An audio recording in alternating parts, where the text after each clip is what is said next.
Halo, Halo Pak, sudah masuk ya? halo, sudah. Thank you Pak Sigit untuk Thank you Pak waktunya, Herman. sudah join dan sudah suportif dengan channel saya di Mark Insight. Jadi Keren-keren basically saya memang tuh. tadi, ya, thank you Pak. Basically memang channel ini saya bikin untuk pembelajaran juga, proses pembelajaran, tapi memang Mark Insight sendiri itu lebih sifatnya general, tapi anything related dengan macroeconomy, investment, anything of investment, intinya sesuai dengan apa moto saya ingin coba membantu orang Indonesia grow much smarter dan richer, gitu lah. Mhm, Dan mantap salah satunya Pak. mungkin, salah satu aset kelasnya juga merupakan cryptocurrency gitu kan, Mbak. So, Benar. mungkin saya tanpa panjang lebar nih apa makan waktu, saya tahu is a Sunday you have your own time, tapi saya really appreciate karena Pak Sigit udah meluangkan waktunya. Nah, Pak, ini kebetulan ini kan memang cryptocurrency ini kan lagi hangat-hangatnya ya, apalagi kemarin juga lagi turun, sempat ada some collapse. Jadi mungkin saya mulai pertanyaan saya dari gini aja dulu, Pak. Jadi kalau menurut Pak Sigit sendiri itu faktor apa saja sih yang sebenarnya mempengaruhi kripto itu bisa rally maupun collapse belakangan ini? Oke. Pertama-tama terima kasih sekali loh Pak Herman sudah diundang ke channelnya. IG Live-nya luar biasa memberi banyak pengetahuan dan wawasan. Nah, untuk Thank menjawab you. itu tentunya semua itu supply demand Pak. Kalau yang di cryptocurrency berbeda dengan saham ya, agak berbeda karena dia lebih global dibandingkan hanya kalau kita ngomong IHSG kan hanya di Indonesia. Begitu Indonesia ada masalah politik, langsung harganya akan kandas. Tapi kalau Bitcoin itu lebih terdesentralisasi, Pak. Jadi ada masalah di Indonesia, dia juga hampir nggak ada pengaruhnya. Kecuali kalau memang parah kayak COVID ini, orang-orang akan bingung mau diinvestkan kemana kan uangnya, Pak. Karena sektor realnya tidak growth, malah tambah minus semua. Nah, itulah yang menyebabkan kenapa kok indeks semua negara rata-rata positif dan mencapai ATH padahal fundamentalnya hancur nggak karuan. Karena orang kayanya bingung ternak uangnya di mana lagi ya di sana. Semua hedge fund lari ke sana. Nah, alasan kenapa bisa 40.000 itu karena Grayscale dan MicroStrategy itu yang paling besar, Pak. Dua hedge fund di bidang cryptocurrency. Ada banyak sih sekarang udah mulai berjamur lah. Nah, kalau yang Grayscale itu punya aset itu 500.000 Bitcoin, Pak. Dari 21 Hmm, juta total koin yang akan ada. wow. Saat ini baru 18 juta lebih ya, mau 19 juta. Hmm, Nah, kalau MicroStrategy masih punya 70.000 BTC. Nah, hmm, alasan dia naik juga karena PayPal juga mulai masuk, Square juga masuk sebagai pintu untuk pembelian aset digital dan mereka harus punya ready stock untuk hal itu. hmm, Jadi kemarin itu misalnya kan kalau Bitcoin kan proof of work ya Pak di mining. hmm, Di hmm, mining misalkan saja setiap hari itu ada 600 Bitcoin baru yang dicetak oleh para miner berdasarkan hmm, algoritma. Nah, si PayPal, MicroStrategy, Grayscale, dan Square ini membelinya itu 3 kali lipat lebih banyak dibandingkan yang ditambang dalam satu hari, Pak. Ya itulah yang menyebabkan wow. harganya naik liar seperti ini, 40.000. Hmm, Dan menurut saya harga turun ke 30.000 ini adalah koreksi yang sangat sehat untuk cryptocurrency. Saya juga takut Pak kalau naik lagi 50, 60. Wah itu turunnya nanti menyeramkan. Mendingan turun dulu sekarang, nanti kita hmm. lanjut rally lagi. Itu yang sehat. Ya, ya, Seperti ya, itu agree, Pak. agree.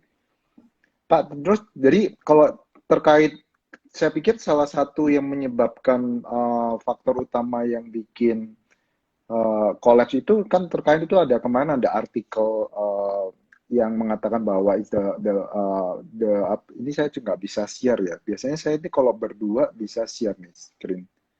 Tapi sini saya nggak bisa. Oke, forget it. Mm-mm. Nah, intinya itu kan ada salah satu anonymous writer ya, dia mengatakan terkait dengan isunya Tether gitu ya. Karena kan Mm-mm. basically dia nunjukin Tether ini kan sempat under investigation isunya kan.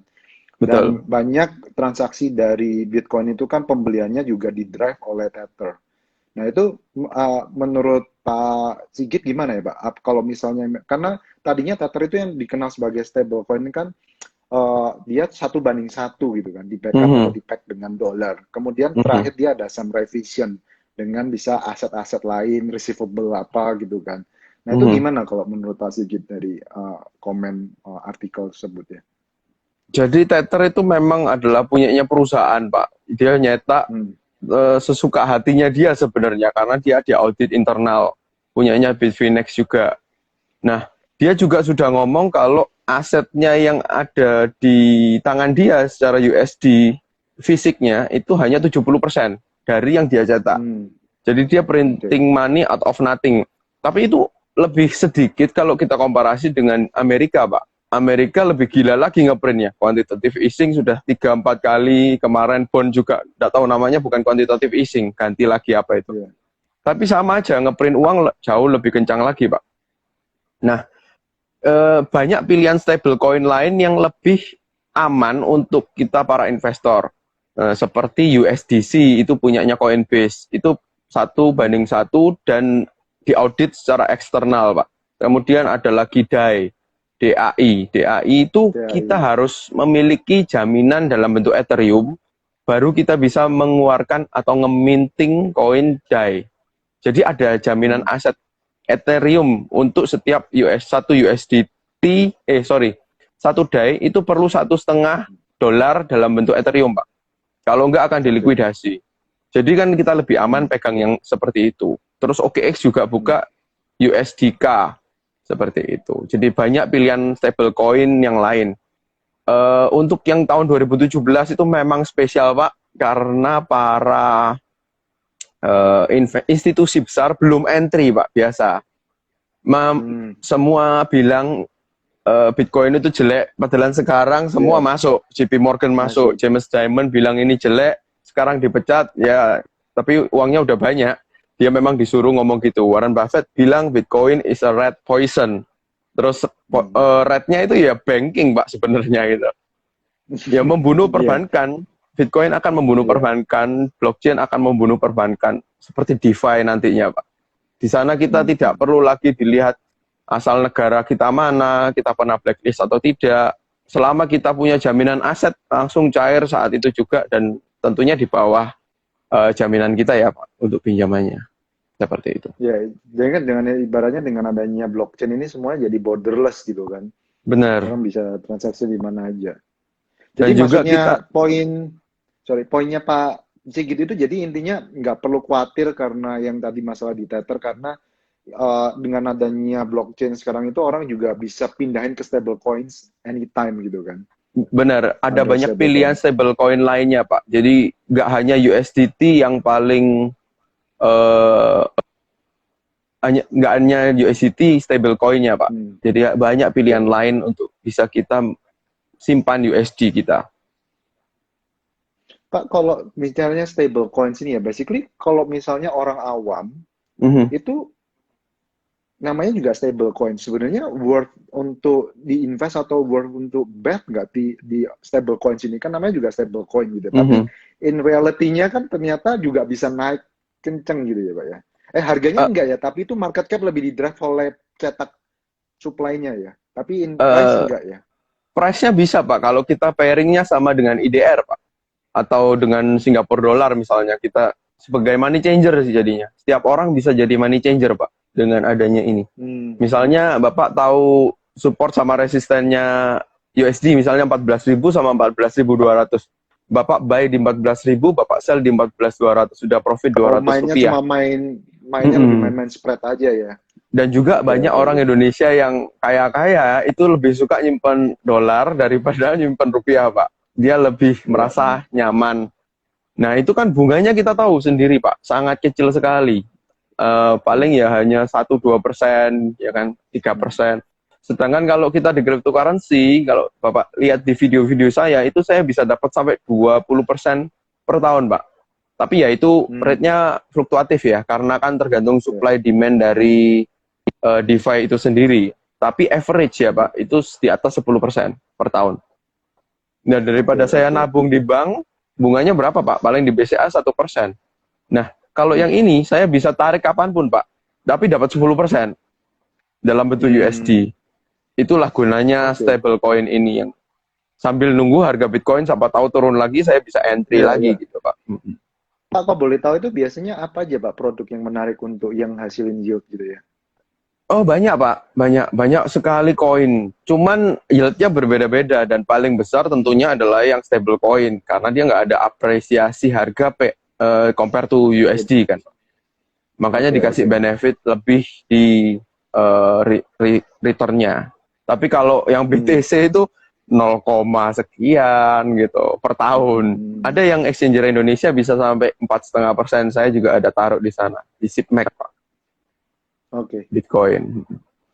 Pak, kalau ngomong-ngomong yield ini ya, sorry, soalnya kan tiba-tiba keinget ini, kan saya juga masih lagi belajar ini, Pak. Mhm, eh di sekarang itu lagi rame juga kan, bukan sekarang lah, udah lama juga liquidity pool gitu ya. mhm, Dan liquidity pool ini kan basically kita bisa ber apa acting as katakanlah kita kan liquidity pool yang terkenal kan Uniswap terus ada SushiSwap gitu ya. mhm, Nah kalau Uniswap ini kan kita bisa beli uninya ya basically exposure kita dari apresiasi capital gain-nya gitu kan. mhm. Tapi ada juga dia bisa ngasih yieldnya yang cukup tinggi. Ini sebenarnya mirip dengan yang yieldnya yang kayak Pak Sigit bilang tadi nggak sih, stable coins. Iya, Tapi mirip harus Pak. masuk di intinya kita kayak liquidity provider aja ya, ngasih Mhm, barang gitu ya. betul. Jadi ada dua Pak. Jadi kalau misalnya yang kayak kita ngambil contoh sushi lah ya Pak. Nah Bapak beli Hmm. sushi, Bapak staking itu Bapak jadi governance. Jadi bisa mengatur kebijakan di sana mau listing coin pairing untuk kredit apa. Tapi ya harus ada kuotanya tertentu, punya pegang banyak sushi. Nah, kalau Hmm. sebagai liquidity provider kita harus menyediakan aset yang disimpan dan dipinjamkan. Misalnya pairing BTC sama USDT. Kita harus sediakan dua-dua itu, Pak. Nanti akan dapat reward yield-nya ada yang berupa sushi coin, ada yang berupa USDT atau BTC. Tergantung DeFi-nya. Beda DeFi, beda aturan, Pak. Gitu. Yang saya bingung itu kok kayak too good to be true nggak sih, Pak? Itu kok bisa kadang bisa ratusan persen. Tadi ada yang nulis juga di Pancake bisa Mhm. 200%.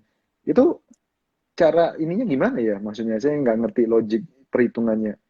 Kadang dia itu peminjaman short term, Pak. Dia udah yakin dan dia gunakan itu untuk leverage, margin, jadi dia berani memberi bunga yang lebih besar. Demand-nya lagi tinggi, Pak. Dan itu Oh, sangat jadi dia fluktuatif sendiri main sekali. leverage ya? Iya, jadi uang pinjaman dari kita itu dengan jaminan asetnya dia tentunya ditahan oleh Susi misalnya, kan dia nggak Hmm. bisa keluar 100%, Pak. Nah, sama dia karena Hmm. dia mau tradingkan lagi dengan derivatif dan itu 100% sih nggak susah. Itu hitungan Hmm. hari aja udah beres kalau dia benar-benar kuat. Atau dia memang mau bandari di sana juga bisa, Pak.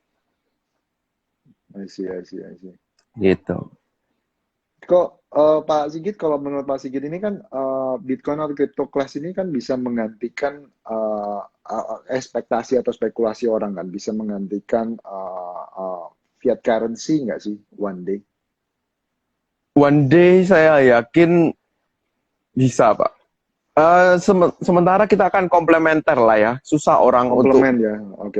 Susah orang untuk benar-benar move on itu pasti ada orang yang nggak bisa nggak bisa Nggak bisa menerima menerima. ini, pasti ada dan sampai generasi itu habis baru 100% akan ambil kripto kayak di Cina Pak kita ngomong. Di Cina itu waktu saya pulang dari Cina, saya kan 3 tahun sekolah di sana. Itu sudah sekitar 70%-an orang nggak pakai cash. Tapi kalau sekarang kita ke Hmm. Cina, 100% orang nggak mau terima cash. Kamu nggak punya Iya, LIP, iya. kamu nggak punya WP, malas aku nggak ada kembalian. Dia pasti bilang gitu. Mhm. Bisa dipush oleh governance juga gitu. Dan kalau Mhm. mau cryptocurrency ini menjadi alat pembayaran, ya kita perlu ada kolaps dari sistem finansial kita saat ini sehingga kita mencari Hmm. alternatif lain. Misalnya USD kolaps nih, ya default, hancur semua ngelepas USD. Nah, orang akan bingung dan nyari alternatifnya yang lain dan mungkin itu cryptocurrency bisa menjadi solusi bagi mereka. Kan orang nunggu Iya ada itu masalah dulu, Pak, baru mau berubah biasanya. benar, benar, benar. Itu ibaratnya sebenarnya pembelajaran yang aku dapat juga kan COVID ini kan. Banyak Mhm, orang juga nggak nyangka tiba-tiba ada COVID. Ternyata dengan adanya COVID itu kan adoption dari teknologi dan digital itu menggila. Makanya Mhm. akhirnya saham-saham yang digital atau teknologi related juga menggila gitu kan. Mhm. Dan semakin menggilanya adoption itu akhirnya jadi self-fulfilling jadinya. Investor semua lari ke sana, Iya. duitnya makin kenceng di sana, dan dia akhirnya makin bisa innovate membuat sesuatu barang lebih murah lagi. Mhm. Jadinya akhirnya apa yang dulunya mungkin nggak kepikiran bisa tercapai, kayak kemarin terakhir ini Pak, saya sekilas sedikit lompat ya.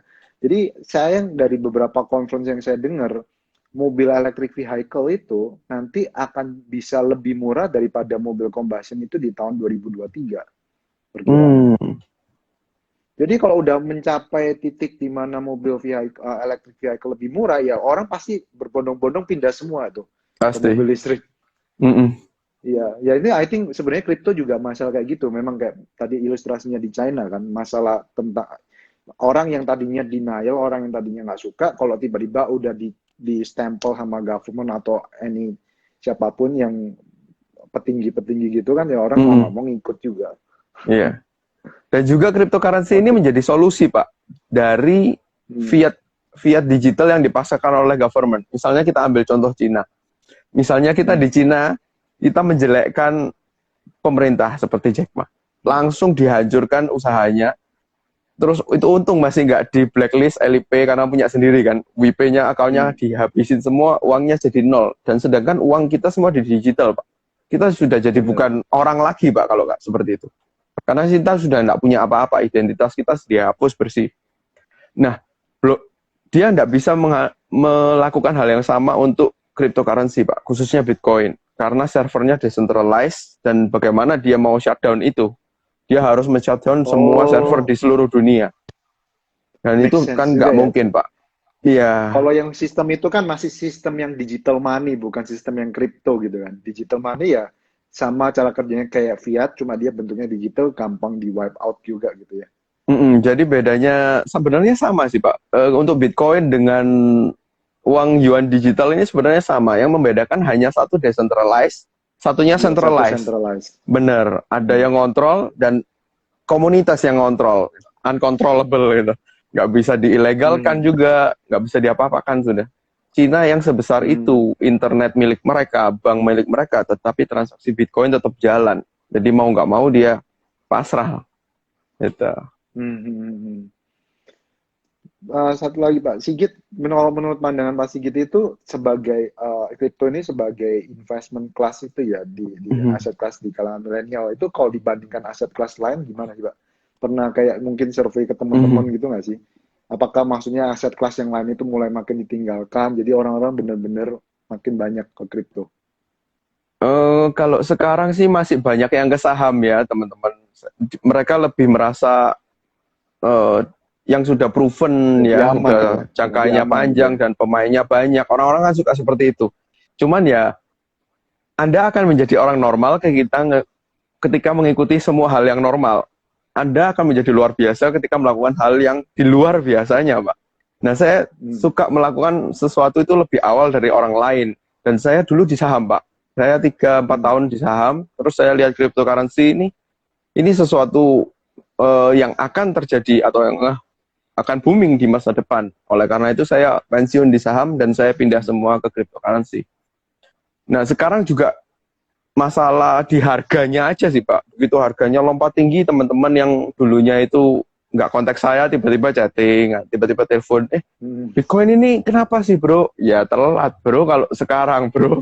Dari 3 tahun lalu kamu kemana aja? Itu saya tiap bulan beli kan gitu. Kan harusnya caranya seperti itu, Pak, investing. Jangan follow the trend. Ya, kalau kita pasti masih di bawah. Kalau sudah di atas tinggal darahnya saja. Iya, benar Seperti benar itu benar. sih, Pak. Ya, Saya ngomongin kripto itu juga 2018 juga gitu. Semua pada mhm. diketawain juga saya gitu kan. Bahkan waktu itu juga ada yang bilang mikir ya meskipun sambil joke gitu ya. Lu CFA ngerti nggak sih? Sampai digituin sampai bawa CFA tapi main kripto apaan gitu loh. CFA lulus CFA enggak sih dia begitu. Akhirnya waktu CFA mengeluarkan kurikulum kripto, wah aku senengnya minta ampun. Nah, Balas dendam ya Pak ya. ya gitu lah Iya. orang, tapi emang gitu karena waktu itu akhirnya aku juga belajarin sejarahnya duit sih. Jadi waktu aku Mhm. belajarin sejarahnya duit, sejarahnya uang dulu, jadi aku jadi ngerti oh kenapa kripto itu kebentuk Mhm. gitu. Oke, oke. Pak, jadi sekarang kalau ditanya ya, ini kan mungkin banyak orang lihat perkembangan blockchain ini kan macam-macam, mulai ada blockchain, cryptocurrency, token, koin, dan ada Mhm. sekarang DeFi gitu kan, Pak. Mhm. Jadi kalau ditanya perbedaan untuk dalam menganalisa kripto, token, koin, DeFi ini apa ya, Pak? Ini Apakah di, Bapak di lebih niatnya teknikal atau gimana? ini di DeFi-nya aja atau di koinnya atau di tokennya gimana ini Pak? Jadi Pertanyaannya. jadi jadi kan memang luas nih Pak. Kan Mhm. maksud saya ini, orang katakanlah misalnya nih, katakanlah kalau kayak Bitcoin maupun Ethereum itu kan kita langsung main di cryptocurrency-nya gitu kan. Mhm. Kemudian kan kadang kriptonya sendiri itu kan blockchain itu sendiri kan juga ada keluarin token, ada tokennya Mhm. lagi gitu ya. Betul. Kemudian ada lagi yang bikin DeFi-nya lagi kayak derivatif-derivatifnya gitu loh Pak, Mhm. ya kan. Nah, terus maksud saya itu orang untuk melakukan, kalau oke ibaratnya gini, analoginya kalau orang analisa saham kan udah jelas, ya udah Mhm. analisanya adalah Mhm. analisa laporan keuangannya, analisa prospek produknya bagus atau enggak, prospek bisnisnya gimana, industrinya gimana, udah semuanya sama karena semuanya kategori saham. Kalau ini kan Mhm. banyak kategori gitu, Pak. Itu Oh, yang oke. aku masih Paham, paham. Nah, kalau yang seperti Bitcoin dan eh, Ethereum koin-koin, katakanlah ya gitu. mm-mm. Altcoin lainnya gitu ya. Bitcoin dan Ethereum itu pun berbeda, Pak, cara analisanya. Kalau Bitcoin kita bisa Hmm. ngelihat dari transaksinya, terus dari hash miningnya. Jadi yang Hmm. nambang berapa, difficulty-nya berapa, seperti itu. Terus eh, apalagi ya, walletnya. Jadi jumlah walletnya Hmm. bertambah atau tidak. Transaksinya Hmm. tadi udah ya. Terus capital inflow outflow itu bisa menentukan juga dari menentukan harga. Karena kalau capital outflow dari exchanger banyak, berarti ini udah mulai diakumulasi oleh bandar. Sedangkan kalau Hmm. Bitcoin capital inflow-nya masuk, jadi Bitcoin banyak masuk ke exchanger, kemungkinan harga akan mau turun. Itu kita bisa ngelihat harganya di sana. Nah, kalau Ethereum ini berbeda lagi, Pak, karena dia adalah smart contract platform di mana kita bisa membuat token-token di atas Hmm. Ethereum kan, Pak.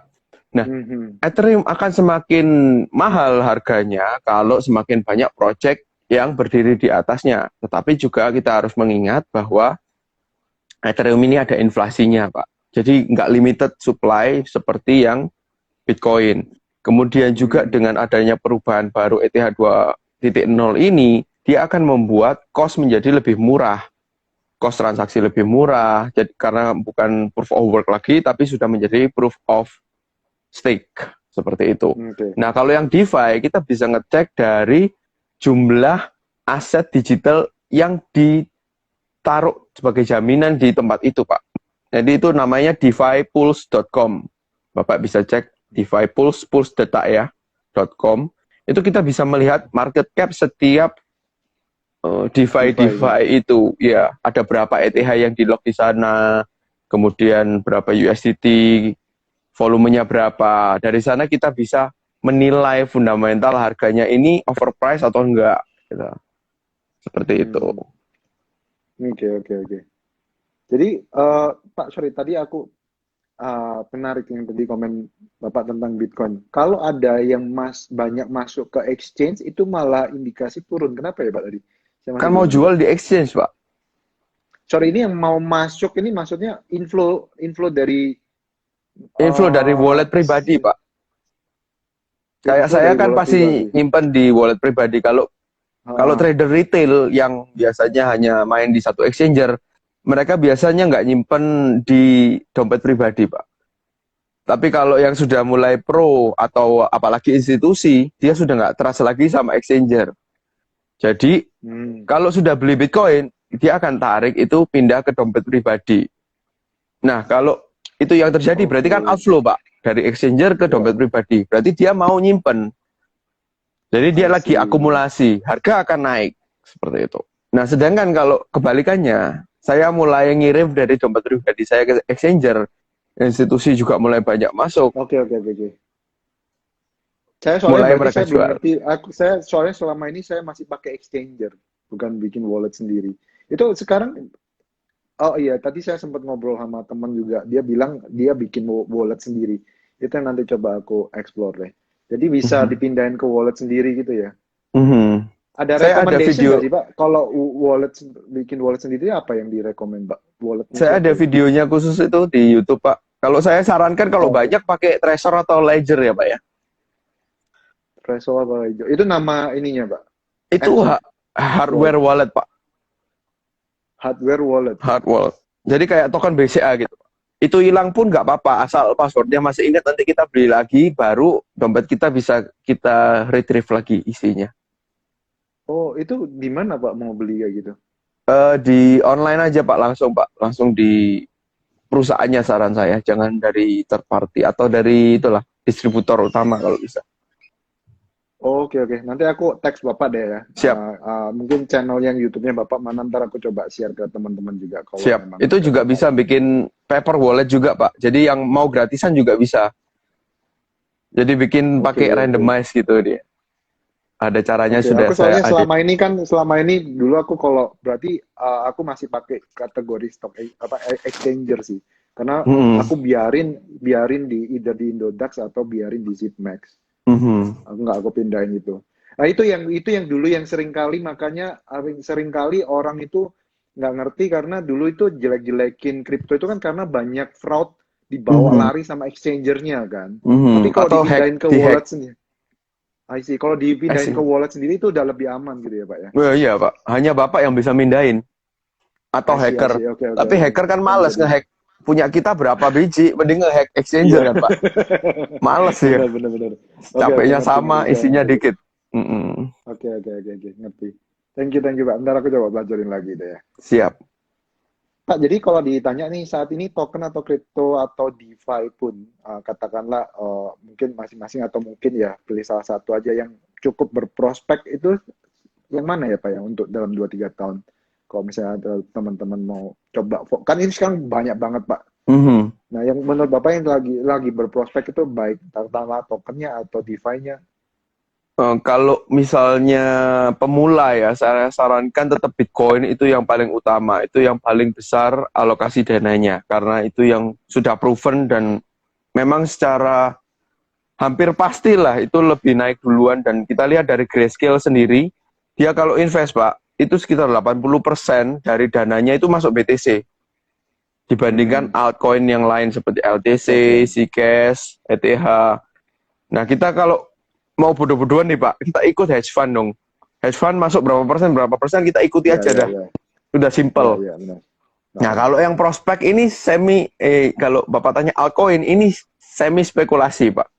Saya ada hmm, alokasi memang seperti itu karena peningkatannya akan jauh lebih besar dibandingkan kenaikan dari Bitcoin secara persentase.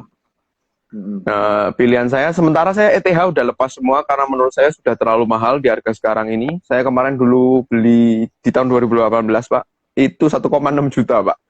Ya udah habis Pak buset. sekarang. Oke, Ya oke, sekarang oke. sudah habis semua, tak jual, pindah ke koin lain seperti OKB itu prospek. Bapak tahu BNB Oke. kan ya?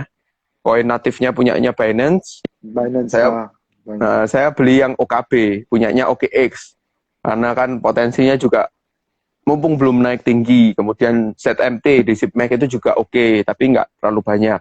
Karena orang butuh itu buat bunga kan. Jadi orang pasti Hmm. akan beli itu Kalau yang nantinya. OKB itu apa, Pak? Ininya keunggulannya memang. Koin natif Purely di dari karena OKX Pak. Jadi setiap nanti ada project baru apa, kita bisa men-staking koin itu untuk mendapatkan koin baru itu. Terus juga bisa untuk hmm, pemotongan biaya. Nah, kalau kita transaksi besar, kita akan fee-nya jauh berkurang. Bisa sampai I see. separuh lebih ya. Biasanya sekarang dilihatnya fee ya. Dari gas fee-nya Mm-mm. yang bisa dilihat demand-nya dari situ ya. Mhm. Oke, oke Rata-rata Pak. Kalau kalau terakhir, trader, oke. Sorry. Sorry. Jadi Gimana? kalau trader besar itu pasti dia punya banyak kayak BNB dan OKB, Pak. Karena dia transaksi volumenya besar, dia mau fee-nya supaya murah. Iya, mau. Mm-mm, Hmm. seperti itu. Oke. Pak, kalau sempat waktu itu saya juga sempat browsing searching itu ada yang rekomend juga mengenai Polkadot ya, Pak. Mhm. Menurut Bapak gimana Polkadot itu? Polkadot, Ethereum killer katanya ya. Cuman Ya, Ethereum killer itu banyak, Pak. Semua project juga memberikan mimpi yang sama. Kebetulan aja ini yang goreng lebih pinter gitu sih, Pak. Kalau aku lihat ya. Dia udah dapat investasi besar dari venture capital dan itu pasti tujuannya adalah untuk mendapatkan keuntungan. Nah, kepentingan capital venture capital tentu lebih besar daripada investor seperti kita. Nah, sekarang ini lagi digoreng dan menurut saya valuasinya sudah terlalu mahal, Pak. Udah peringkat 4 dunia, padahal proyeknya belum banyak digunakan oleh eh, belum masif, Pak. Nggak seperti Ethereum, udah proven. Semua DeFi besar rata-rata pakai Ethereum sebagai platformnya. Kalau ini kan padahal masih, foundernya itu juga penemunya Ethereum kan, Pak, sebenarnya iya, Gavin Wood itu. co-foundernya Ah, betul, Pak. Cuman kan membuat company baru itu sesuatu yang berbeda ya, Pak ya. Dia mungkin punya pengalamannya, tetapi kayak kita ngomong gini lah, ada co-foundernya Google keluar bikin company A, tapi apakah bisa ngalahkan Google gitu loh, Pak? Itu kan hmm, hmm, pertanyaan besarnya. Nah, kalau dari valuasi udah terlalu mahal menurut saya, karena dulu itu mestinya 10 juta koin, Pak. Terus karena venture capital masuk, dijadikan 1 miliar koinnya. Nah, apakah Oke. ini menjadi penambahan yang, atau redenominasi lah kita ngomong, redenominasi yang pertama dan yang terakhir? Nah, kita nggak tahu. Nah, kalau sudah melakukan hal ini, apakah dia decentralized? Kalau dia bisa melakukan hal itu, merubah. Berarti nggak decentralized gitu ya maksudnya. Saya tidak berani ngomong secara terang-terangan itu, nanti saya diserang, Pak. Tetapi ya itu Ya, yang ya, menjadi ya. pikiran saya, kenapa saya nggak mau di sana, nggak mau beli Karena Polkadot, oke, karena sudah oke. overpriced juga. Saya lebih milih yang benar-benar project yang decentralized. Kayak Ethereum itu nggak ditawar-tawarkan ke venture capital, Pak, sekarang, Pak. Sudah kayak Hmm, Grayscale mau beli ya ikut harga market gitu. Nggak bisa mempengaruhi kepentingan, dan kamu punya koin ini pun kamu nggak bisa mempengaruhi kebijakan gitu. I Kalau nggak see, I see. menjalankan node, dan node juga dipilih oleh banyak orang gitu. I see. Ngerti. Mm. Jadi Pak, sorry ini masih terkait ini. Saya bingung itu kalau katakanlah nih orang misalnya mau katakanlah ya kalau orang ibaratnya mau goreng gitu ya di saham itu kan yang saya bingung itu kan di sini kenapa harus dicetak banyak ya? Lebih mending di supply-nya diketatin supaya harganya bisa naikin ya, Mbak. Tapi kok ini kayak di printing ya, yang saya bingung itu konsepnya gimana sih? Kalau di Mereka lebih suka sini. koin banyak jumlahnya, Pak, supaya harga kelihatan murah. Dan sektor retail kan melihat harganya bukan dari harga market cap. Kebanyakan orang hanya Iya, iya, melihat iya. dari dolarnya. Absolut ya. Iya, Iya, iya. mereka lihat $1 lawan Bitcoin 30.000. Wah, mahal Bitcoin. Padahal Bitcoin jumlahnya cuma 19 juta sekarang. 19 juta. Sedangkan ini udah ada 100 miliar. Mereka anggap yang $1 ini murah.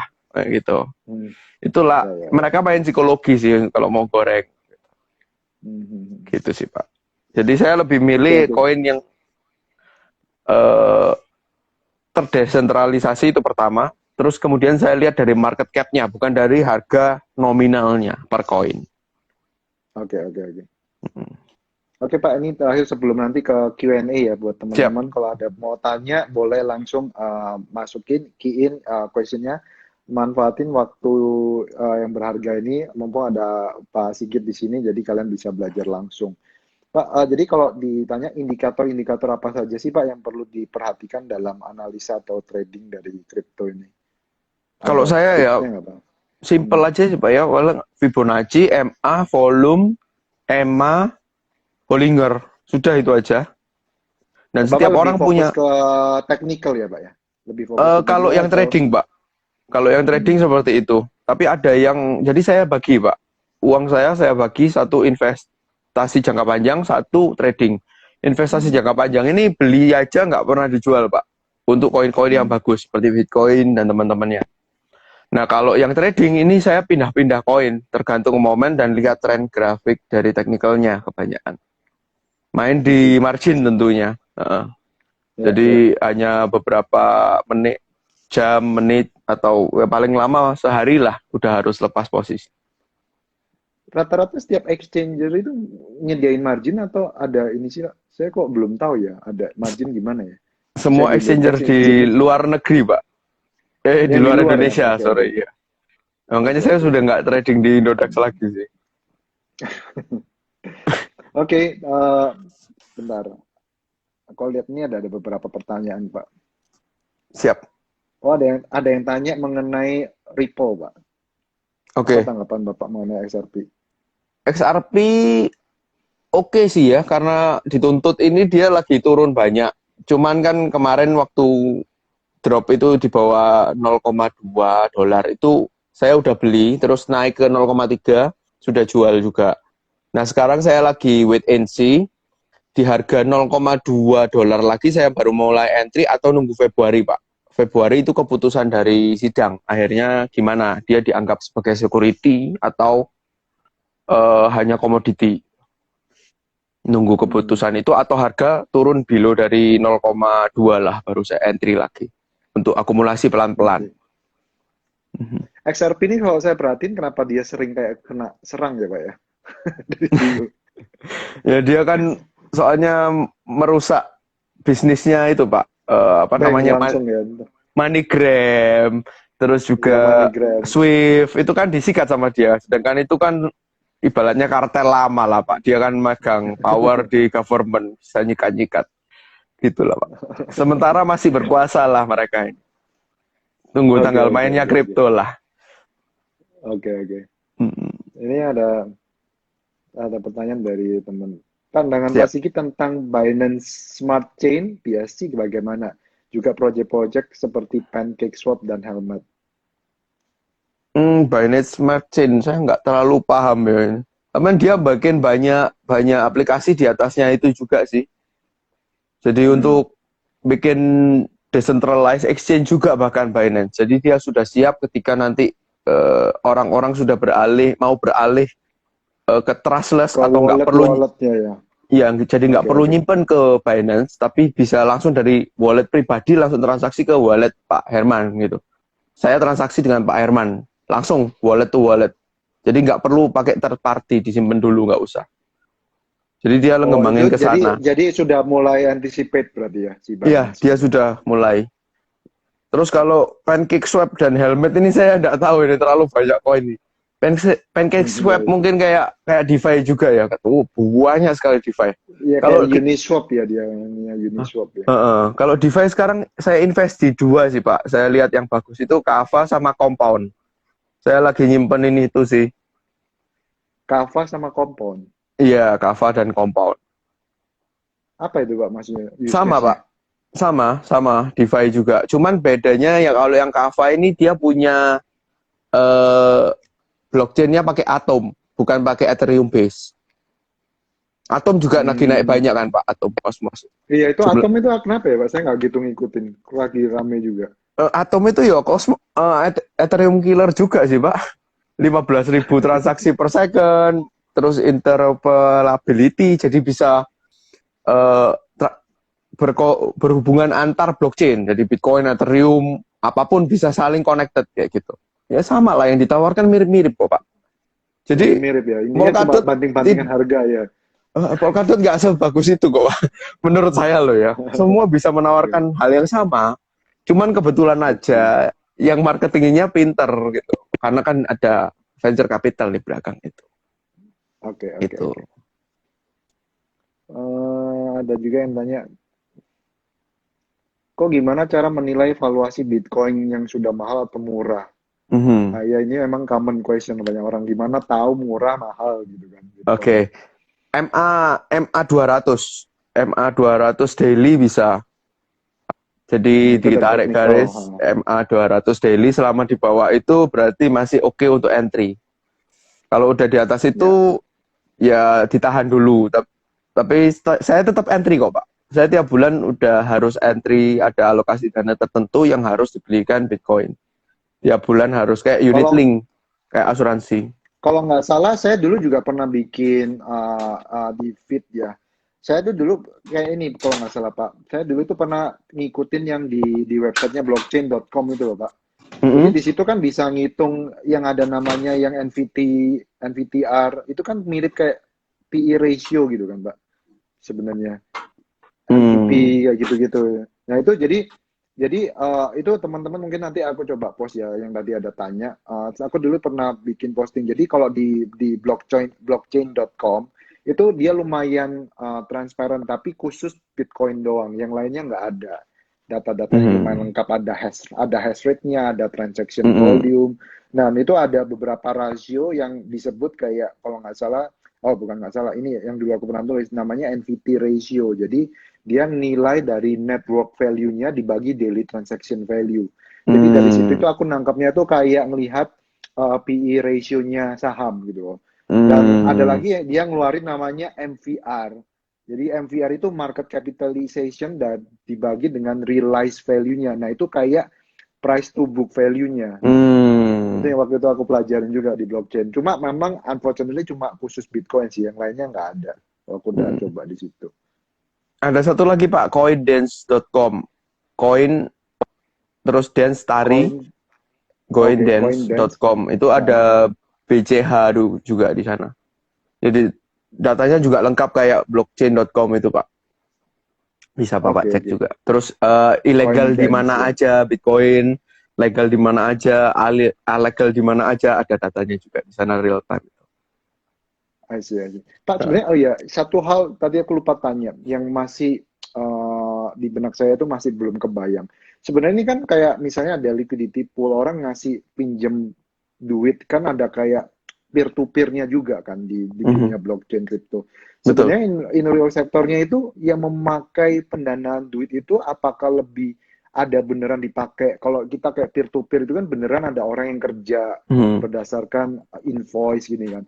Nah, kalau di dunia blockchain ini, apakah pemakai yang kita pinjemin duit nih, katakanlah ya, lewat mhm. dengan kripto, ini apakah lebih ke developer orang-orang uh, orang-orang programmer, atau memang ada real sector transaction ya sih, Pak? Itu Lebih yang banyak masih saya orang bingung. lebih banyak orang yang paham teknisnya sih Pak. Kalau yang investor biasa yang hanya beli koin dan jual koin sih nggak paham itu caranya. Itu karena Hmm. harus ada perlu kemampuan teknis lebih lanjut. Jadi harus narik narik koinnya ditaruh sini, ditaruh di mana? Ditaruh di sushi, jadi bisa pinjem, Hmm. dikonekkan walletnya dan itu nggak semua orang bisa. Jadi hanya orang-orang yang memiliki kemampuan teknis dan trader besar tentunya. Karena dananya besar. Hmm. Misalnya gini Pak, dia yakin Ethereum naik harganya $400, tapi uangnya udah dibelikan Ethereum semua Pak. Caranya Oh, gimana? jadi dipakai buat margin ya, Pak ya? Jadi bisa juga bukan buat margin Pak. Jadi eh, ETH-nya semua digadein, dapatnya kan DAI Heeh. atau dapat USDT ya Pak. Ya, ya. Dibelikan ETH lagi Pak. Terus diutangin lagi. Dan kebetulan ETH-nya naik Pak. Nah kalau turun USDT-nya dia stabil gitu ya. jadi dia nggak I kena see. likuidasi dari pinjaman itu dan dia profit dari peningkatan harga. Jadi nggak hanya di margin Hmm. aja. Jadi kalau mau nyimpen gitu nanti kan harganya terapresiasi. Ya udah dijual aja Ethereum-nya, gadai Ethereum-nya diambil dia kan profit Pak. Seperti itu. Oke, oke. Sedangkan kena Ini ada biayanya hanya pertanyaan. berapa? 24% per tahun. Sedangkan dia nunggu itu cuma seminggu, 2 minggu udah dapat 50%, 100%. Kan ya pantas lah bayar 24% dibagi 52 cuma berapa Pak? Enteng. Dia dapatnya Iya, iya. 50%. Seperti itu permainan mereka. Nah, ini juga pertanyaan yang umum, pasti orang banyak tanya nih. Tanya dia, ada, kok invest di kripto itu ada fundamental yang bisa dianalisis kayak saham nggak sih? Ya ada tadi itu. Tapi berbeda dengan yang saham, yaitu jumlah wallet, jumlah transaksi, kemudian capital inflow, capital outflow yang seperti saya bilang Pak. Inflow Lebih ke kuantitatif ya kebanyakan ya. Ya, ya. betul, betul. karena use case-nya kan kita juga susah ngelihatnya ya. Penggunaan Bitcoin kan nggak mungkin dipakai untuk kebutuhan sehari-hari karena transaksi fee-nya mahal kalau harganya 500 juta ini. Tapi sebagai store of value, kita bisa ngelihat berapa banyak wallet yang nyimpan Bitcoin. Semakin banyak yang nyimpan ya tentunya demand-nya tinggi dong Pak. Seperti itu. Semakin banyak dompet yang aktif nyimpan, tentunya semakin tinggi harganya. Kita melihatnya seperti itu. Dan ini semua open, Pak. Kita nggak nunggu dari auditor yang bisa dimanipulasi. Kalau di saham kan semua itu mungkin, Pak. Kalau di sini ini real time datanya. Datanya ada semua, terbuka untuk kita semua. Jadi kita ibaratnya bermain itu with the same rule gitu loh, Pak. Kalau itu kan udah beda. Kalau kita main di saham itu, aduh kok rasanya saya ini bagian yang karen-karen gitu loh. Kalau kita insider trading itu kan kita nggak dapat apa-apa, mereka yang dapat. Seperti itu sih. Benar-benar. Dan kadang memang yang tahu apakah angkanya itu beneran kan memang orang dalam kadang. Pasti. Tadi. Oke, ini tadi ada pertanyaan lagi. Bentar ya. Bisa lihat dari web mana bahwa exchange lagi ada inflow atau outflow di Bitcoin?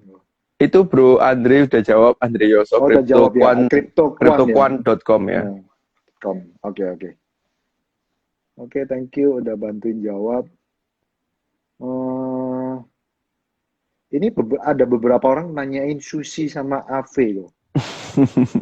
Ave ada di video saya. Ada ya? Ya, Sushi DeFi, Pak. Sushi DeFi, Pak. Itu apa yang menarik, Pak, kalau Ave? Ave apa ya? Ya dia barusan redenominasi ya, Pak ya. Jadi dikecilkan tapi dia kebalikan. Kalau biasanya dibanyakin. Tapi dia juga Ethereum killer juga. Ya, mirip-mirip gitu, Pak.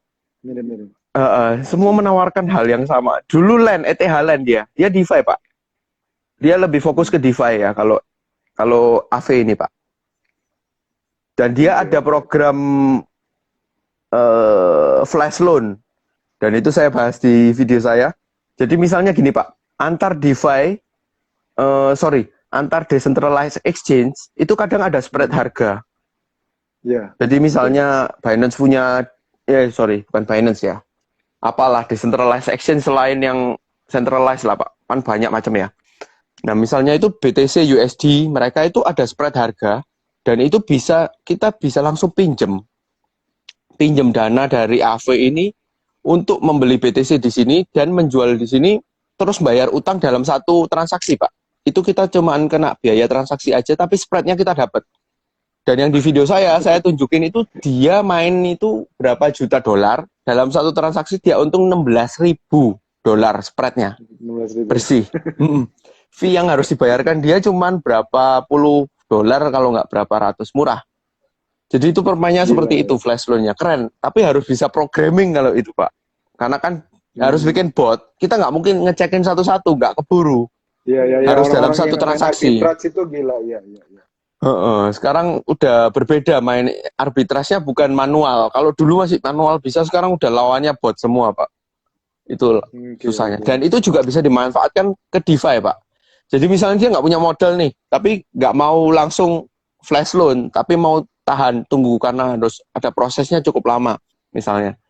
Jadi dia ngutang dulu, nanti pindah ke sini, dijual pelan-pelan, itu juga bisa. Seperti itu. Itu ada yang tanya kok, nggak tahu ini kan privacy ya mungkin, tapi ada yang tanya, Andri, komposisi portfolio Pak Sigit di Bitcoin sama altcoin berapa persen? 75-25 Bitcoin. Iya.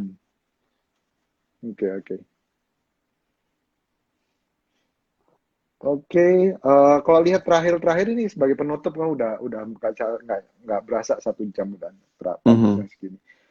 Kalau lihat terakhir Bitcoin ini gimana, Pak Sigit dari sisi teknikalnya, Pak? Harga ya, menurut saya ini adalah koreksi yang sehat, Pak. Kemungkinan bakalan turun ya, mentoknya mungkin di angka 25-26 sih. Saya pinginnya sih harga segitu kalau bisa mau entry. Kalau di bawah 20.000 kok kelihatannya susah ya Pak ya. Karena melihat dari akumulasi para institusi dan banyaknya teman-teman saya yang sudah jual di angka 20.000 dan pingin entry lagi, kan mengharapkan di bawah itu semua. Jadi bandar pun nggak mau menurunkan di bawah itu kalau saya lihat. Jadi Iya. angka 25, Saya, 26 itu cukup seksi lah untuk entry. saya juga sempat hilang barang di 23, Pak. Sama Pak, sama Pak, tetap. 23 hilang, 27 saya kejar. Terus kemarin pas 30 saya nambah lagi terus diem. Terus pas naik ya udah ini memang saya lagi nunggu aja. Kemarin saya jual di 35 Pak. Terus Oh, saya biarin aja ya. udah nggak tahan masuk lagi di 31 karena takut dibawa naik. Saya lebih takut kalau ditinggal pergi sih Pak. Iya, Seperti iya. Ini susahnya memang 24 jam sih lihat. itu. Iya. Oke, oke, oke, oke. Thank you, Pak. Thank you Pak Herman. Udah 1 jam. Thank you Siap. banget. Semoga I think it's very insightful. Dan saya sendiri pun personally juga belajar banyak dari sini dari Pak Sigit ya. Mungkin ntar kapan-kapan kita bisa ngobrol-ngobrol lagi Pak kalau pas ke Jakarta atau apa. Siap. Anytime kalau Pak Sigit mau ngobrol-ngobrol apa, saya juga bisa open ntar ke Pak Sigit. Siap Pak Herman, terima kasih banyak. Thank you ya. Terima kasih semuanya Terima kasih teman-teman. semua. Mungkin sebagai penutup, mungkin ada tips atau apa dari Pak Sigit, closing remark untuk teman-teman yang awam. Jangan percaya koin yang ditawar-tawarin oleh orang dengan sistem MLM. Itu sudah pasti ujungnya jelek. Kayak, oh nanti kamu jadi bawaanku, dapat bonus sekian, bla bla bla. Kalau ini yang bagus nggak perlu seperti itu. Koin yang bagus nggak perlu promosi, Pak. Itu semua berujung scam. Zaman sekarang. Iya, soalnya banyak ini yang komplain maksudnya saya sering bahas koin Ponzi tapi diserang balik oleh orang yang ikut, dia nggak terima seperti itu. Dia nggak terima. Saya nggak bikin Ponzi Pak, cuma saya sering bikin konten bukan orang yang komplain malah kadang-kadang dia ikutan bikin MLM kayak gitu. Oh iya mereka membela itu. Jadi saya ingin jelaskan supaya jangan sampai teman-teman ini kan pingin investasi jangan pingin cuan, jangan sampai ketipu karena ini benar sesuatu yang baru dan banyak penipu di sini gitu. Kita harus hati-hati dalam memilih koin. Itu aja sih. Thank you Pak Sigit. Terima kasih teman-teman. Happy Sunday. Happy Sunday. Thank you guys. Yeah, bye.